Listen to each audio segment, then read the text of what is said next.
Good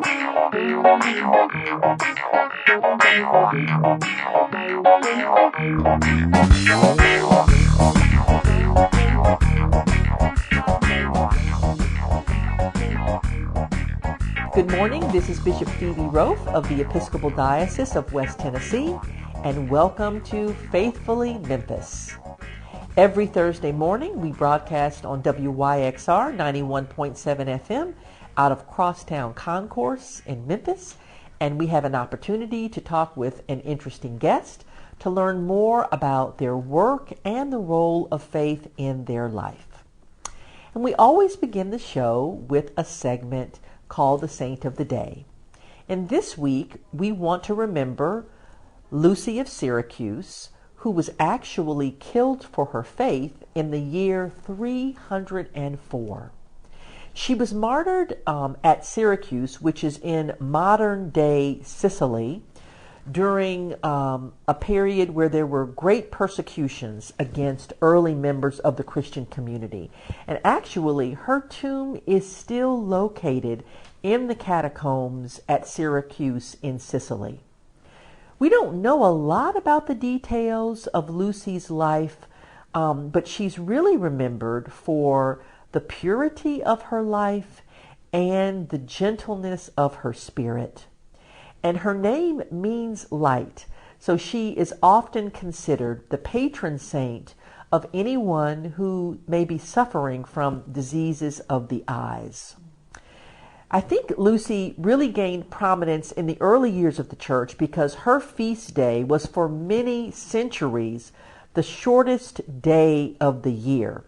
That changed when Pope Gregory VIII in 1582 shifted the calendar around, but prior to that, Lucy's feast day was the day that light began gradually returning and the days got longer. And so in households in Europe, when they celebrated the Feast of Lucy, they would invite a young girl in the family to dress in white as a symbol of Lucy's faith, purity, and her martyrdom. And they would invite this young girl to wear a crown of lighted candles upon her head. That seems a little scary to me. Maybe today we would actually use one of those candles that has the battery in it. But they actually would use lit candles, a sign that on Lucy's feast day, the light is returning. And the young girl would serve her family special foods prepared for the day. So December 13th is the feast day of Lucy of Syracuse. And we continue to remember her because men and women, young and old, died for their belief in Jesus. And here in America, we are really privileged to be able to fully live into our faith without fear of the types of persecution that Christians in other generations experienced.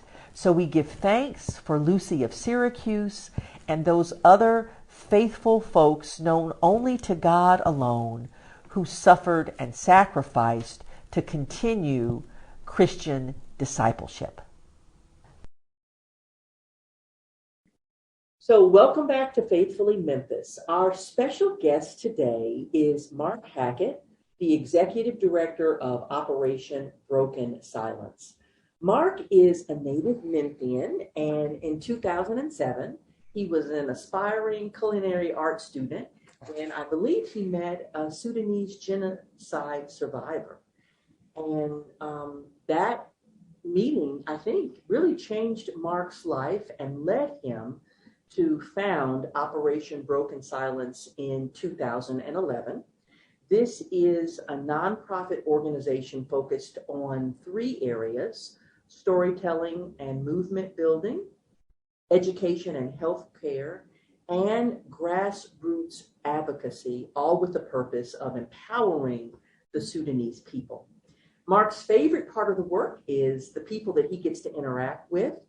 And he's also publicly shared his faith as a Christian and how that impacts his work and his worldview. And we want to explore that as part of this conversation. But Mark, welcome to Faithfully Memphis. Thanks so much for having me. It's good to be here.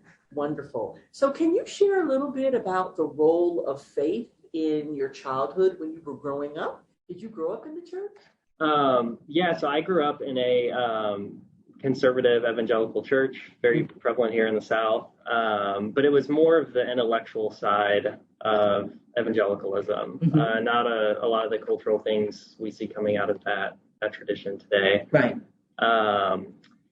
And, at the same time, I saw some of those cultural things growing up, especially at school. That was sometimes a very jarring experience for me because I would meet people who said they were evangelical, but have a very different, different outlook and an approach to mine. And, but yeah, growing up in a place that leaned more towards the intellectual side of things, also a lot of missions work and charitable work.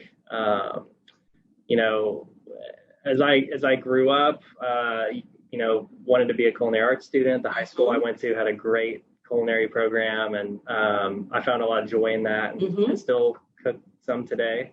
Not as much as I'd like to.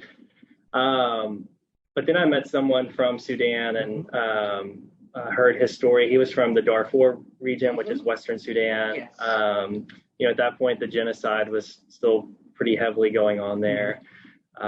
He had lost most of his family in that. He had fled to Chad and eventually ended up here as a refugee. And his story just really blew my mind. I was like, how is this not on the news? How have I never heard of this? This seems like one of the biggest stories happening in the world today. And I didn't know much about it. No one around me knew much about it. And along the way, discovered we have a very large Sudanese community here in Memphis. And so got linked up with them, started learning more about where they came from and their stories, which a lot of them were very similar. And eventually started making the journey over to Sudan. And that's really where I think my faith journey has gone through a transition through those early trips. And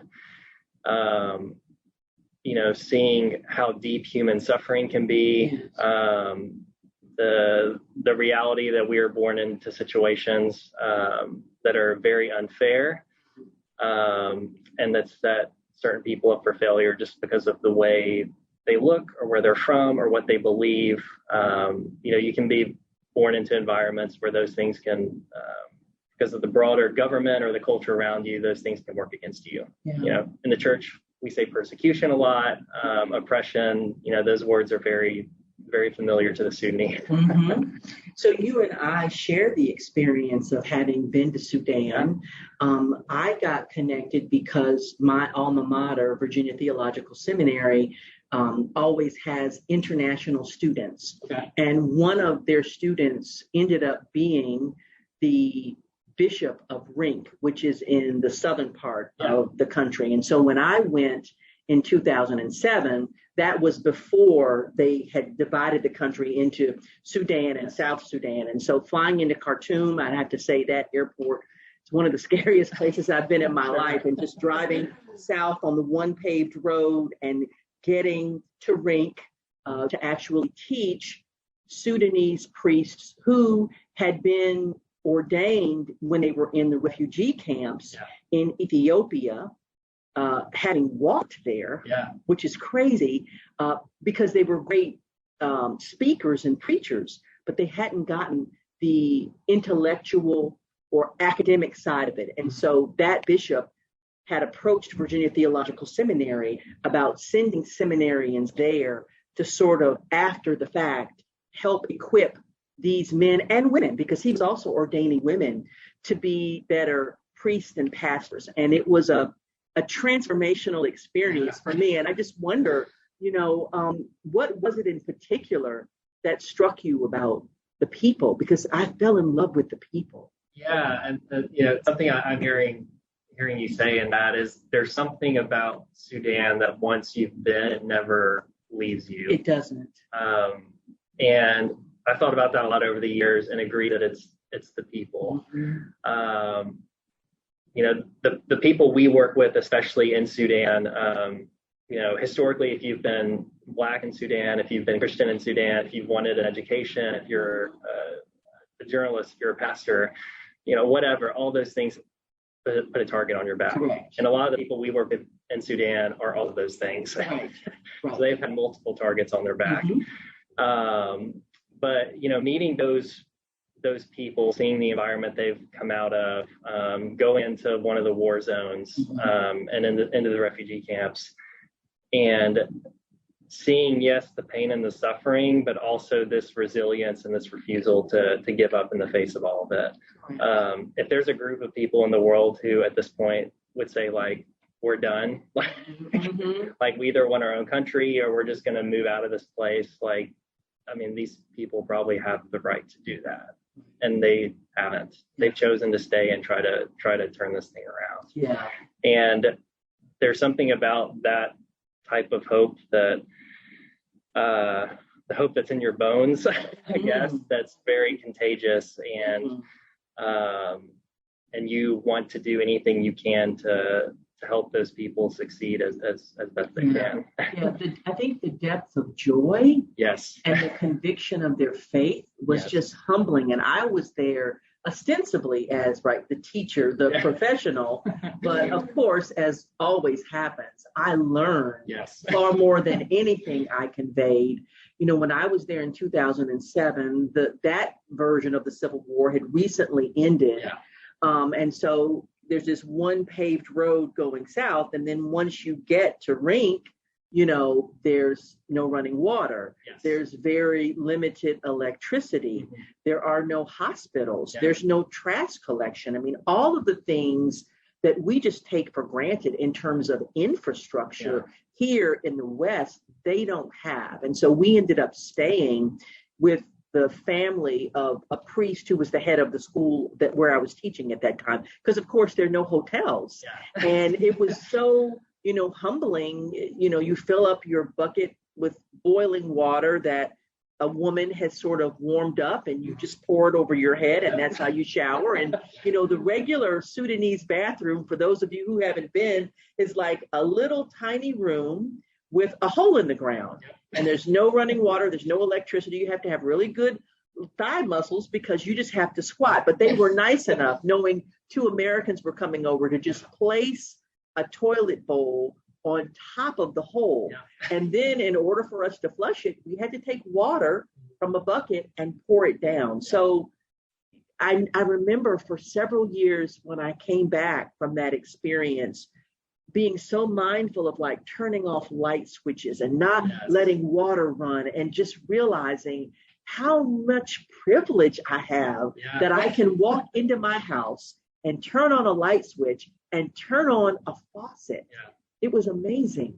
And also, because we see this in a lot of the work we do is very education focused. In all of my trips to Sudan, talking to rebel commanders in the area we work with, farmers, pastors, imams, the one thing that comes up over and over again is education. Because the schools have been destroyed in the war. The teachers have fled to refugee camps following their students.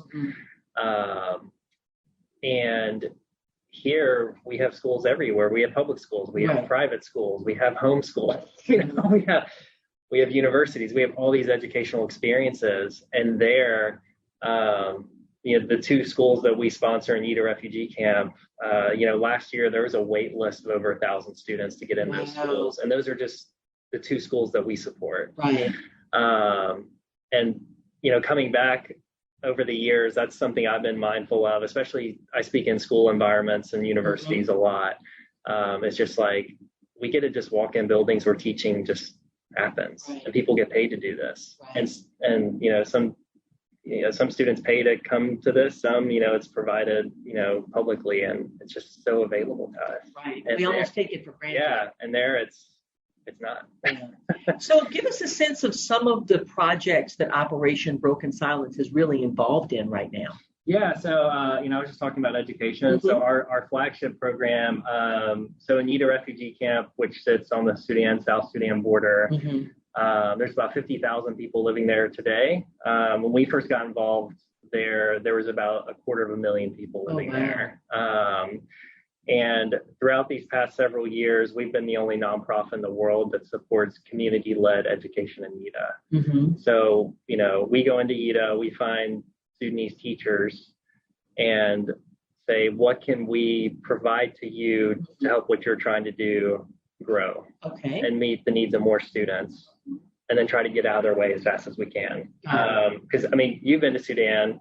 These people are highly motivated. Oh, very much so. Very much so. They don't need me getting away. And so resilient. Yeah. I think my spirit would have been crushed by a fraction of what they've experienced. Yeah. And so when we first started, we found 4 teachers in Nita who were teaching under a tree with half a chalkboard that had been broken. Mm-hmm. Students didn't have pencils or paper. They were just trying to make it work. And we're like, this seems like a great place to start. Yeah. Because here are 4 teachers who are just trying to figure this out. Mm-hmm. And that was several years ago. Today, we have Endora Primary School and Renewal Secondary School in Nita, 24 teachers combined, serving about 1,400 students a year. Wow. That's not a testament to, we raised the money to help make that happen, but it's really a testament to the teachers that we found in Nita and helping them get things back on track. Got it. Our second kind of big program bucket over there is healthcare. Mm-hmm. There's one hospital, Mother of Mercy Hospital. It's in the middle of the Nuba Mountains, which is the war-affected area that we're in. They have 435 beds for a population of about 1 million people. So there's not enough money you can throw at this place. They've always needed all the help they can get. And so, for example, in 2019, they served, between the hospital and a string of community clinics they served over 150,000 people. With 435 beds.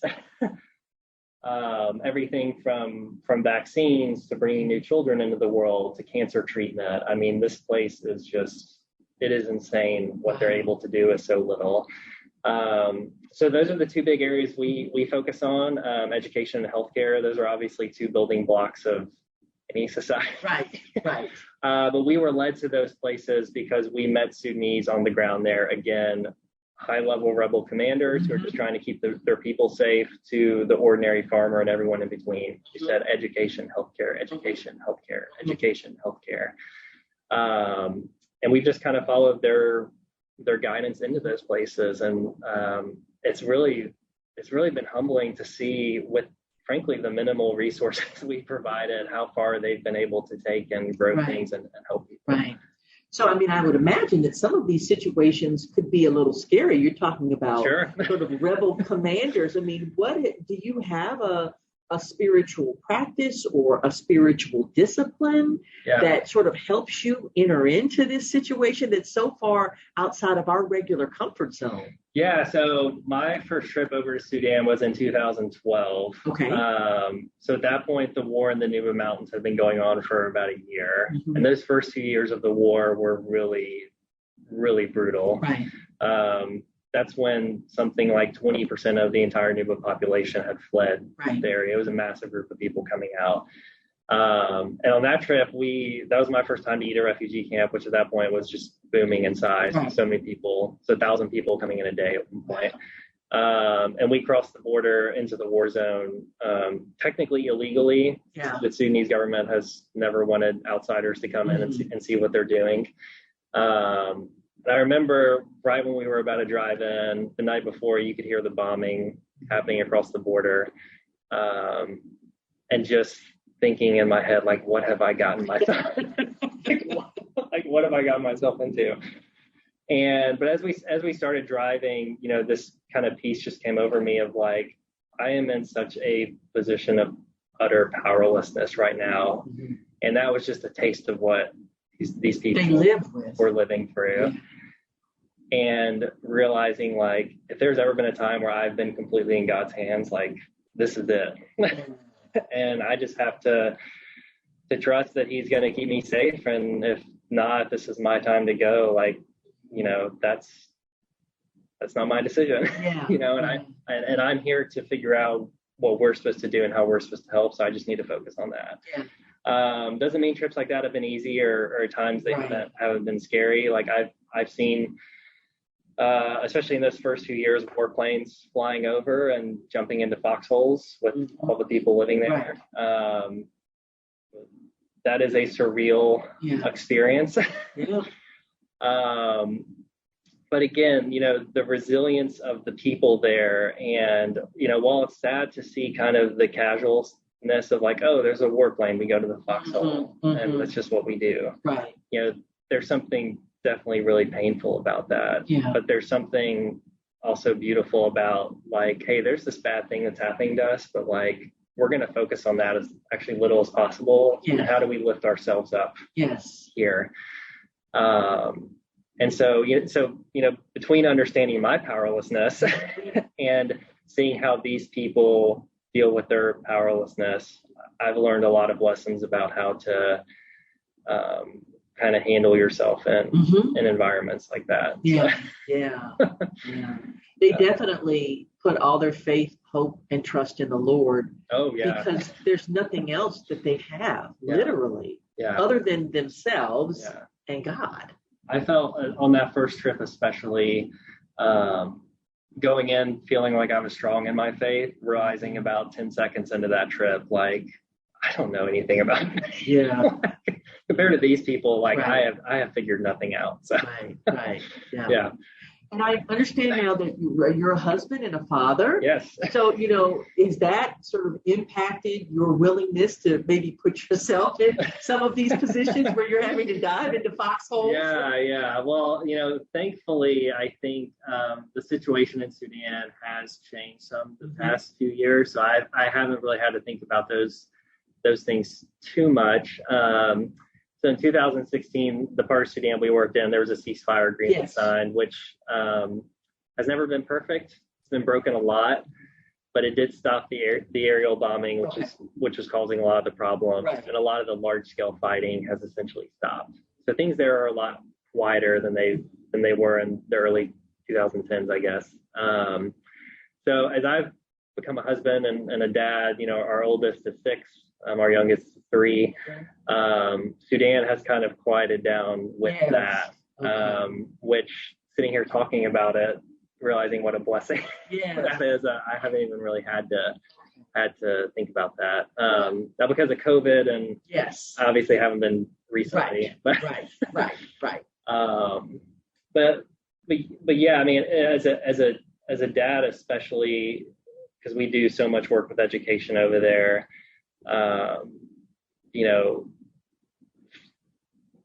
I always met parents over there before I was a dad who were so concerned about what their kids were going to grow up in. Right. And intellectually, I understood that, but because I wasn't a dad, emotionally, I did have a hard time connecting to that. Right. But now I'm a dad and understanding that, this world can be a dangerous place, and having kids who rely on dad and mom to take care of them and protect them. I have a much deeper appreciation for that responsibility, I would say. Yeah. Now, I do want to talk a little bit about your blog. Sure. Lots of people have blogs, and I wonder what motivated you to start the blog, and what sort of conversation are you hoping to facilitate via your blog? Yeah, so, I mentioned at the beginning, I grew up in a conservative evangelical background that leans more to the intellectual side. I think these past 5 or 6 years, just the political nature in the United States brought out the other side of evangelicalism a lot more. And,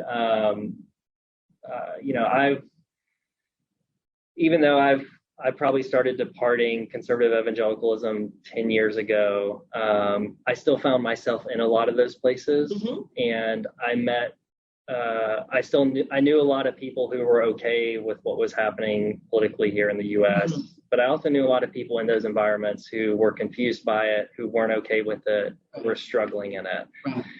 And, realizing that as I've kind of transitioned into a much more ecumenical kind of love Jesus and your neighbor style of faith over the past 10 years, I still kind of had my feet in both worlds to some degree, and felt like those people who were struggling and hurting, I I can't answer questions for them. Those are questions they need to answer for themselves. But I can talk about my experiences kind of coming out of that. Right.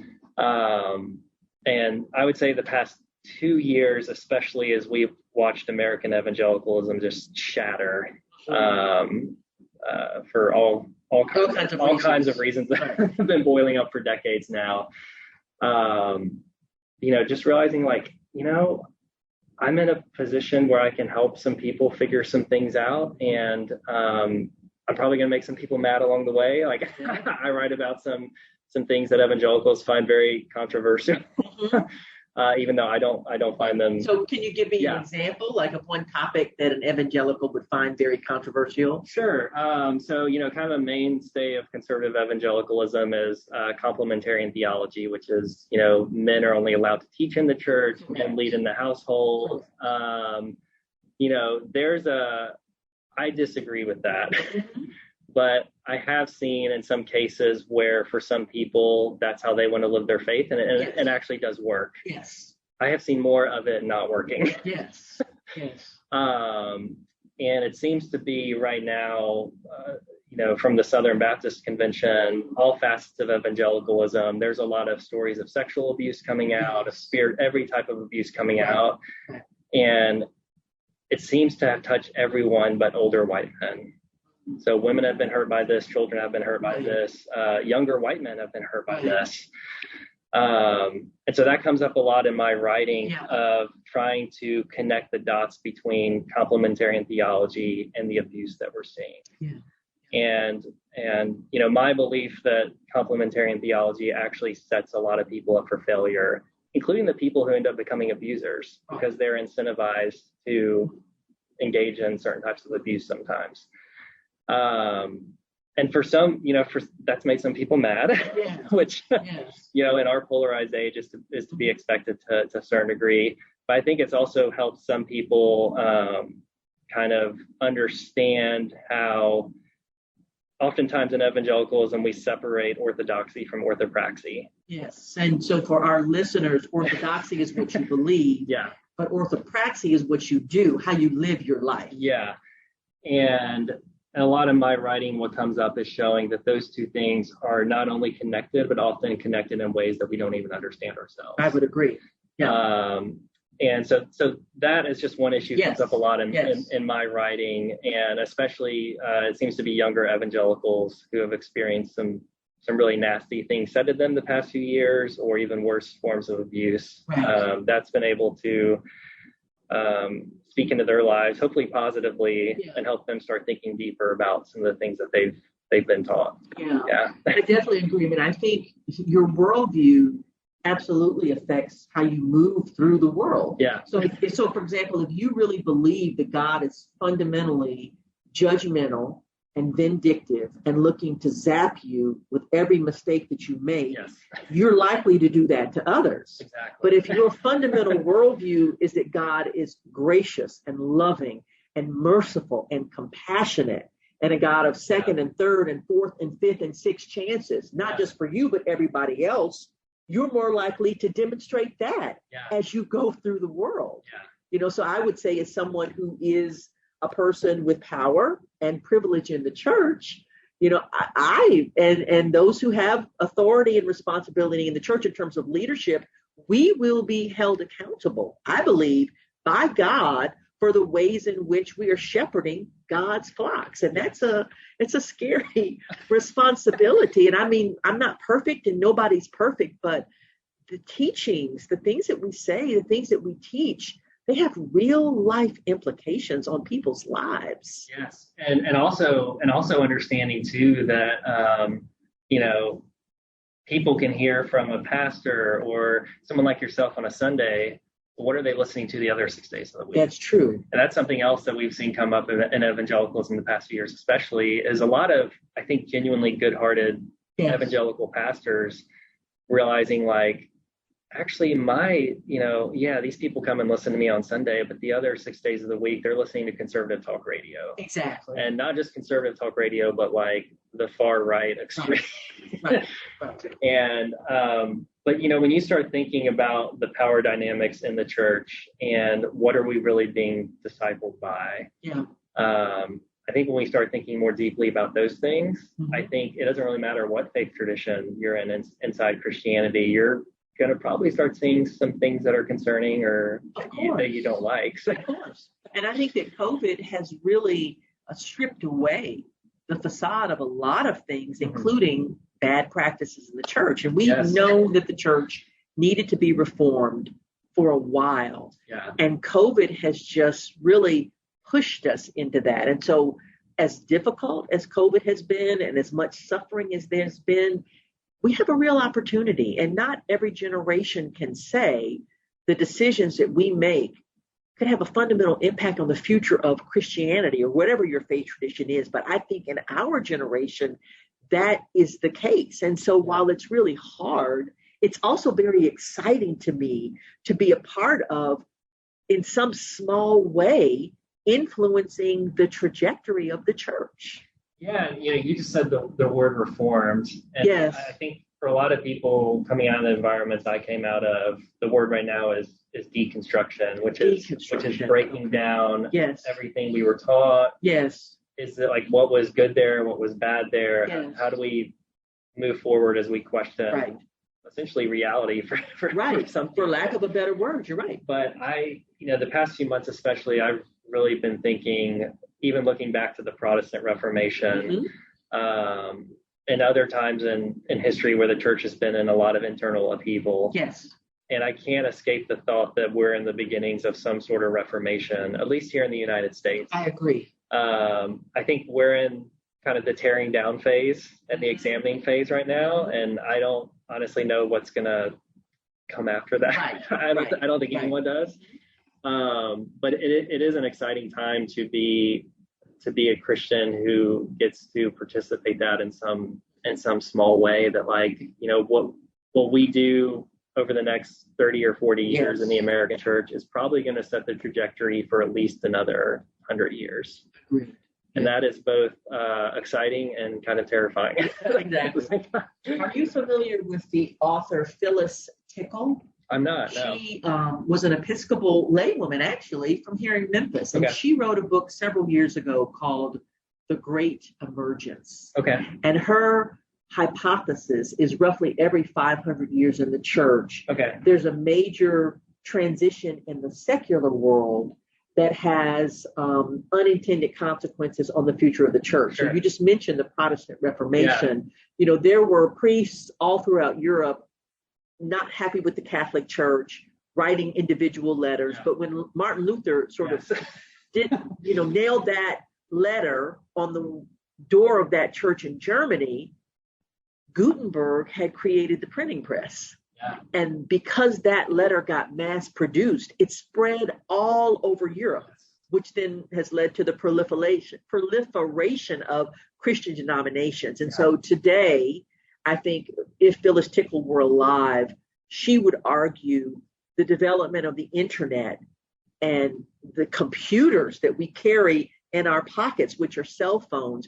There was no thought about the church when that technology was developed, but just by definition, right? The fact that we have multiple radio stations and television stations, and you can basically just listen to one particular worldview your whole life.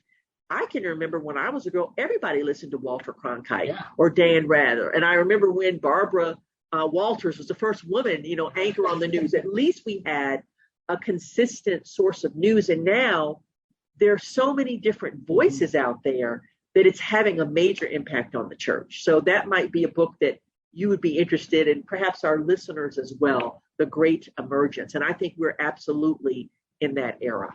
We are almost exactly 500 years after the process. Yes, we are. And she argued it's every 500 years. Yep. Yeah. Well, Mark, if someone listening would be interested in getting more involved with the work of Operation Broken Silence, how can they learn about opportunities? Yeah, so the first place to go is just obsilence.org. That's our website where you can learn about our programming, all the ways you can give. Like a lot of nonprofits, we have some kind of involved opportunities like volunteering at events that we're not really doing right now because of COVID. But Right. there's still a lot of ways to get plugged in, from fundraising online to donating to programs. It's also a great place to just learn about Sudan. Right. As you know, it is an ancient place. It is a complicated place, and even on our website, we still only scratch the surface of what's happening there and why things are happening there. You also just search for Operation Broken Silence on Facebook, Twitter, Instagram. We're on all the main social media platforms. Yeah. Right. So I wonder, in conclusion, there's been so much with COVID and our political system and a lot of negative things in the world in the past few years. And I wonder, what's giving you a sense of joy and hopefulness in your own life, your own faith journey, even in the midst of some really challenging things that we're dealing with? Yeah, I would say two things. The first is the God and the Jesus we see in the Gospels. Yeah. We see our Lord going to the people who are hurting and the people who are broken and just being with them. Yeah. And I think if we've learned anything the past few years, we cannot place enough value on that style of just meeting people where they are. Right. And so that's been an encouragement to me. But, also on the other side of that, I have seen a lot of Christians very quietly from all different backgrounds, conservative to progressive, and everything in between, trying to take that same approach. We don't see that in the news a lot. we don't see that online a lot. A lot of that's happening very quietly. But seeing other believers in a time of political and health crisis, trying to help as many people as they can get through this. I'd say heading into COVID, I was probably depressed. Just the nature of everything that's happened the past few years. But and we saw a lot of ugliness during 2020, especially.